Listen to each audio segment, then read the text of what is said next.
नमस्कार. Diamond of ट्रेजरच्या आजच्या या भागामध्ये आज आपण जाणून घेणार आहोत ते किडनी स्टोन म्हणजे मूतखडा याविषयी. मूतखडा या विकाराची लक्षणं म्हणजे लघवी करताना तीव्र जळजळ होणं, वेदना होणं, लघवीमध्ये रक्त दिसणं, पोटाच्या एका बाजूला किंवा कमरेच्या खालच्या भागामध्ये टोचणाऱ्या वेदना होणं, लघवीचा रंग गडद लालसर किंवा तपकिरी होणं, लघवीची वारंवार इच्छा वाटणं, आपण लघवी करताना ती कमी प्रमाणात होणं, सतत मळमळ, उलट्या वाटणं, थाप किंवा थंडी या प्रकारची लक्षणे दिसून येतात.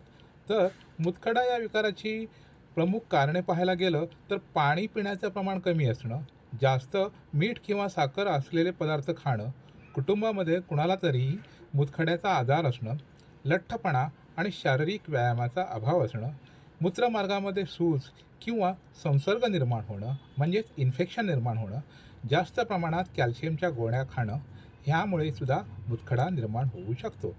मूतखडा या विकारावर प्राथमिक आयुर्वेदिक उपचार आपण काय करू शकतो?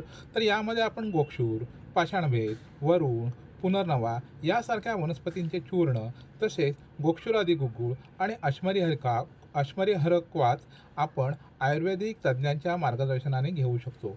मूतखडा या विकारामध्ये कुळीथ हे एक रामबाण औषध आहे. रात्रभर कुळीथ पाण्यामध्ये भिजत ठेवावे आणि सकाळी उठून ते कुळीथ चावून खाणे आणि ते कुळथाचे राहिलेले पाणी वरतून पिणे, यामुळे मूतखडा विरघळण्यास मदत होते. तसेच तुळशीचा रस किंवा तुळशीच्या पानांचा चहा करून पिल्याने मूतखड्याच्या वेदना कमी होतात आणि मूतखडा विरघळण्यास मदत होते. दैनंदिन आहारविहारामध्ये आपणास दिवसभर पुरेसे पाणी प्यावयाचे आहे, ज्यामुळे लघवी साफ होते आणि मूतखडा असल्यास तो निघण्यास मदत होते. धन्यवाद.